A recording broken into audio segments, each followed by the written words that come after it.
Vamos lá. Quando uma ação do governo, seja ela qual for, acaba causando um prejuízo para alguém, fica a pergunta: quem é que paga essa conta? É sobre isso que a gente vai conversar hoje, desvendando as regras que obrigam o Estado a reparar os danos que ele mesmo causa. Para começar, vamos imaginar uma situação que, infelizmente, a gente vê direto no noticiário. Pensa só, uma operação policial, um tiroteio, e no meio disso tudo uma pessoa que não tinha nada a ver com a história é atingida. E aí? A culpa é de quem? Mais importante ainda, quem vai arcar com as consequências disso? Então, a chave para responder a essa pergunta está num conceito fundamental do direito, que é a chamada responsabilidade civil do Estado. É esse o mecanismo que diz: olha, o governo fez algo, causou um dano, então ele precisa indenizar. É a regra do jogo. Mas, olha, essa ideia de que o Estado tem que pagar pelos próprios erros é bem recente. Nem sempre foi assim. Para a gente entender como chegamos até aqui, vale a pena fazer uma viagem rápida pela história. Lá atrás, na época das monarquias absolutistas, a lógica era simples: o rei não erra. Ou seja, o Estado era intocável, imune a qualquer processo. Ponto final. Isso só começou a mudar lá em 1873, na França, com um caso famoso, o caso Agnes Blanco. Foi a primeira vez que se pensou: opa, peraí, talvez o Estado tenha sim que ser responsável.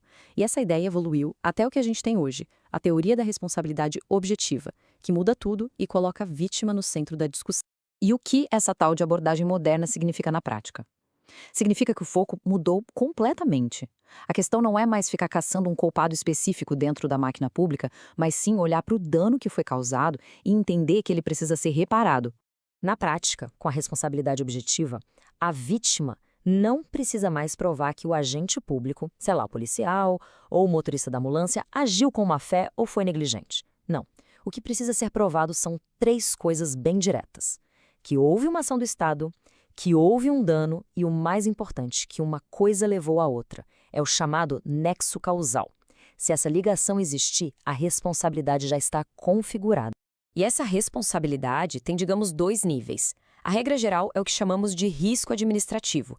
Nela, o Estado assume a responsabilidade, mas, em alguns casos bem específicos, ele pode se defender. Agora, existe a exceção, que é o risco integral.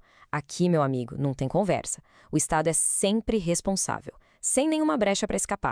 E quando é que se aplica a esse risco integral, essa responsabilidade absoluta? Bom, estamos falando de situações extremas. Pense nas atividades mais perigosas que existem: acidentes nucleares, grandes desastres ambientais ou danos causados por armamento de guerra. Nesses casos, a responsabilidade é total. Não tem desculpa, não tem mas. O Estado assume 100% do risco. Ok, mas voltando para a regra geral, que é a mais comum, se ela admite exceções, a pergunta natural é: quais são elas? Em que situações o Estado, mesmo que uma ação sua tenha resultado em dano, pode não ter que pagar a indenização? Indo direto ao ponto? Não, nem sempre. A teoria do risco administrativo prevê alguns cenários em que essa conexão direta entre a ação do Estado e o dano é quebrada. Basicamente, são duas as grandes exceções. A primeira é a culpa exclusiva da vítima. Imagina que uma pessoa se joga na frente de uma viatura que estava andando na velocidade certa, tudo direitinho. Não tem como responsabilizar o Estado, certo? A segunda é a chamada força maior. Pense num desastre natural gigantesco, um evento totalmente imprevisível e inevitável. Aí também não há o que fazer. Só que a vida real raramente é preto no branco, né? E se a culpa foi dos dois lados? Digamos que o veículo oficial estava um pouquinho acima da velocidade, mas o pedestre também atravessou correndo fora da faixa. Nesses casos, a gente fala em culpa concorrente. A responsabilidade é dividida. O Estado ainda paga uma indenização, mas o valor é reduzido para refletir a parte de culpa da vítima.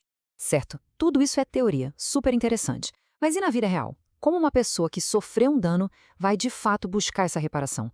Vamos ver como esse direito vira um processo de verdade. O caminho é bem claro. Olha só o passo a passo. Primeiro, e isso é crucial, a vítima processa a instituição, a União, o Estado ou o município, e não o servidor público, a pessoa física. Segundo, se o juiz concordar que o Estado é responsável, ele determina o pagamento da indenização direto para a vítima. E só depois, num terceiro momento, o Estado pode, se quiser, entrar com uma outra ação, a chamada ação de regresso, contra o servidor que causou o problema, para tentar reaver esse dinheiro. Mas isso só acontece se ficar provado que o servidor agiu com intenção ou com uma negligência muito grave. Essa forma de organizar o processo tem uma lógica muito inteligente por trás, que é a dupla garantia. Por um lado, ela garante que o cidadão vai receber a indenização de quem tem dinheiro para pagar, que é o Estado. E, por outro lado, protege o funcionário público de ser processado diretamente por qualquer erro, permitindo que ele trabalhe com mais segurança, sem aquele medo constante de perder tudo por um deslize. E tudo isso nos leva a uma reflexão final, né? O governo precisa agir o tempo todo, precisa construir estradas, fazer segurança, cuidar da saúde, e toda ação carrega um risco embutido. A responsabilidade do Estado é justamente a ferramenta que a gente tem para tentar equilibrar a balança. De um lado, a necessidade de ação do governo, do outro, a proteção de cada um de nós. A grande questão que fica no ar é: será que a gente está conseguindo calibrar esse equilíbrio do jeito certo?